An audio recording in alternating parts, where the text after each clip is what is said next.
Yeah, guys, it's been the 2-7 game the last 2 straight years. You went back to last year, Nevada was a 2, Colorado State was a 7. It was the 7 seed getting out of there with a victory. So, is there magic in that number 7? Turns out there wasn't. And she has a very calm demeanor. I've lost count of how many times little children have come up to her and just done one of these numbers on her, and she's been completely cool with it. Just how much sound reverberates in this place. I had a couple sneezes a couple minutes before I came on air. They instantly turned into mighty dad sneezes, and they made me literally jump. He even reignited the long-standing and old tradition of jumping into the lake and getting all wet and cold. Now, you will not see me doing that here, but at the very least, let's take a gander down here at the lovely... Oh, there goes my shoe. And then in Nevada and Arizona State's case, 11 seeds squaring off against each other for the right to advance to Denver, Colorado on Friday to face 6 seed TCU, as the fans were getting going behind us, if you heard that, in the round of 64. He's 13 years old technically, but in the hat years, that counts for 39. So, Mr. Juan Carlos, you're about to go over the hill. How do you feel about that? Come on, man, don't look at me like that. We talk about that history. Should the Pack get by number 22 San Diego State tonight, it would mark the first time ever in program history that they would secure back-to-back victories against AP top 25 ranked teams. Reno native and 2-time Olympic gold medal freestyle skier David Wise is no stranger to injuries. In my sport, it's not really a question of if you're going to get hurt, it's when and how severe. You know, I've had 2 ACL reconstructions. I've actually been fairly fortunate. Broken my collarbone a couple times. But during a run at a film and photo session back in the spring of 2019, Wise says he suffered one that shook him up. I took one take off and was trying to land on the landing of a different feature, kind of not using it as it was intended, and just misjudged it. And that is how Wise says he not only broke the femur in his right leg, he shattered the strongest and longest bone in the human body. My first thought was, well, I might be dying right now, because if I've ruptured my femoral artery, I'm bleeding out internally, nobody's even gonna know. Fortunately for Wise, that wasn't the case, but he says there was pain. A lot of pain. Definitely the most painful, definitely the most traumatic, definitely the scariest. That's when Wise went into surgery and a rod was inserted all the way through his femur to help it heal. But as soon as he woke up after the procedure, the Wooster grad says he already knew he wanted to get back to skiing at the highest level. I knew it was gonna take some time, and there were going to be some added complications, but I never second guessed whether I was going to come back or not. It was just always part of the plan. And take some time it did. 18 months of grueling rehab, and Wise says he was back to 100%. But it didn't stop there. He says thanks to the unique and rigorous training regimen from his strength coach Max McManus, things got even better. Every month here in the gym with Max, I get a little stronger, and I realize, wow, now we've established a new 100%. I'm probably stronger now than I've ever been in my whole life. Now, my right leg is still slightly weaker than my left, but I think both legs are stronger than I ever was before. Having him do a bunch of functional movements that replicate him jumping into a pipe and having to land and absorb a lot of energy, all those hip stabilizer muscles and the strength in that leg had to be able to hold its own. As if he had to land, you know, only on one leg.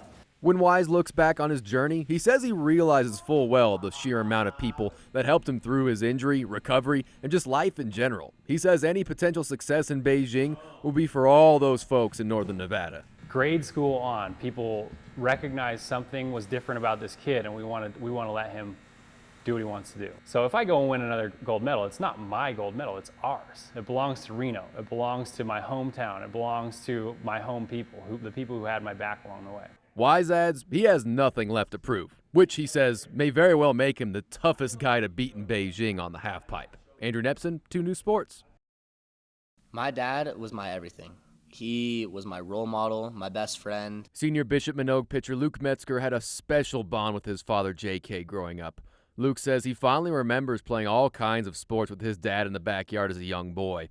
And it seems fitting sports is what the two bonded over, with J.K. Metzger holding down the sports director position at 2 News for more than a decade. And good morning, everybody. But one day, 11 years ago, all of that was taken away. J.K. died after being struck by a vehicle in a hit-and-run accident. Luke was only 7 years old. Life was it was tough. Like, losing your role model and your best friend, I mean, I can't even describe how hard it was, but Thankfully, my mom was there for me. But a little more than 2 years later, tragedy struck again as Luke's mother, Jamie, died after a 6-year battle with breast cancer. It was the worst, and I can't even describe how I was feeling. But again, that community that I had built up, they were all there for me. Most especially his aunt and uncle, Debbie and Dan Gerbats. The pair took in Luke and his 2 older brothers immediately after both parents had passed.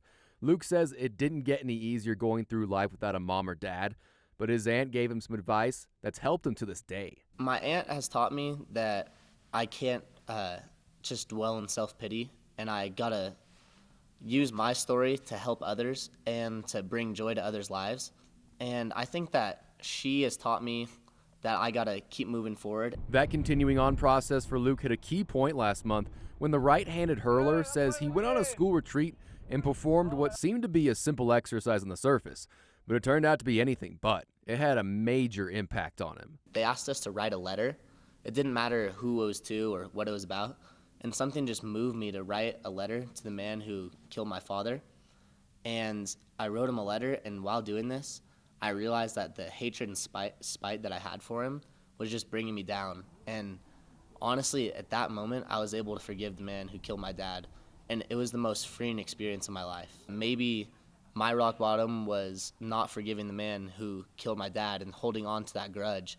And in forgiving him, I was able to just let go and just see the true beauty of forgiveness and mercy. And Luke says the reason he's gotten to where he is now, it's all thanks to the unwavering support of friends and family around him. But on top of that, Luke says it's been the game of baseball he's leaned on. He calls this game his rock. Once my mom passed away, I really did turn to baseball. Baseball will always be here for me, and I know that. And it's just nice to have that constant in my life, to have baseball. And it's more than just a game to me. Like, it's really part of my life. But as of right now, there's no games in Luke's immediate future. His throwing arm is currently in a sling after suffering a dislocated shoulder early on during his last start on Saturday. Luke says once the swelling goes down, he'll get an MRI to see if there's any labrum damage. But if this is the end of Luke Metzker's high school baseball career, he's still got college ball at Kansas to look forward to. Regardless, he says he knows both his mom and dad would be proud of the person and player he's become. Andrew Nepsund, 2 News Sports.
Let's go!